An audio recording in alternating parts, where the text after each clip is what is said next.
চলে আসলাম শ্রীমঙ্গল ক্ষেত্র, সেই ভাইরাল গাজীপুরের শ্রীপুরের শ্রীমঙ্গল দিঘিতে। আপনারা এই জায়গায় আসছেন কিনা কমেন্ট বক্সে লিখতে থাকবেন।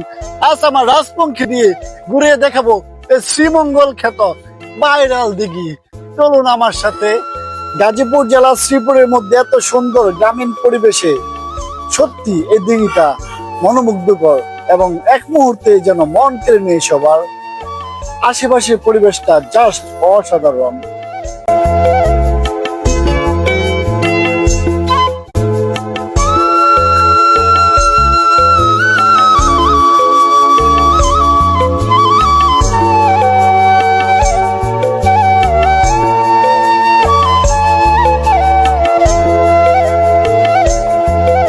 তখন রাজা শ্রীকুমার কষ্ট দূর করার জন্য এই দিঘিটি খনন করেছিল। রাজার নাম অনুসারে রাখা হয় এই দিঘির নাম শ্রীমঙ্গল দিঘি নামে এখন পরিচিত। চারদিকে সবুজের সমারোহ, অশান্ত মন শান্ত হয়ে যাবে এখানে আসলে। সত্যি এই জায়গাটা এতই সুন্দর, আপনি যদি আসেন আপনার অশান্ত মনটাও শান্ত হয়ে যাবে। চারদিকে দেখেন একবারে সবুজের সমারোহ, মাঝখান দিয়ে রাস্তা দেখেন। যদিও বা এখন রাজা আবার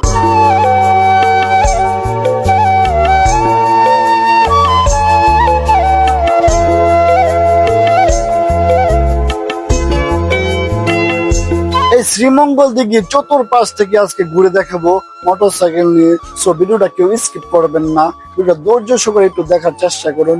ভিডিওটা লাস্ট পর্যন্ত দেখছেন কিনা অবশ্যই কমেন্টস করবেন সবাই। ভিডিওটা ভালো লাগলেও কমেন্টস করবেন, ভালো না লাগলেও কমেন্টস করবেন।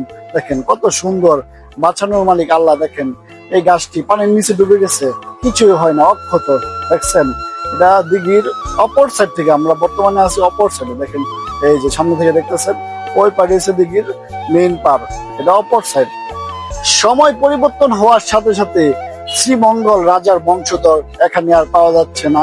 এখন এই দিঘির পাড়ে গড়ে উঠেছে 60টি পরিবার, যে 60টি পরিবার দিঘিকে পরিষ্কার পরিচ্ছন্ন রাখে।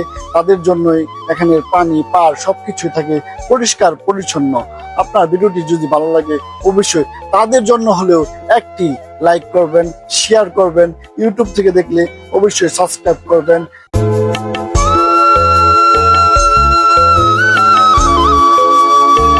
যারা কষ্ট করে শেষ পর্যন্ত ভিডিওটা দেখছেন তাদেরকে জানাই মন থেকে ভালোবাসা।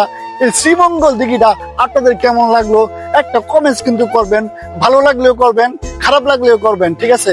আপনাদের জন্য এত কষ্ট করে ভিডিও তৈরি করছি, যদি পারেন একটা শেয়ার দিবেন, অনুরোধ রইল একটা শেয়ার দিবেন, সবাইকে দেখার সুযোগ করে দিবেন।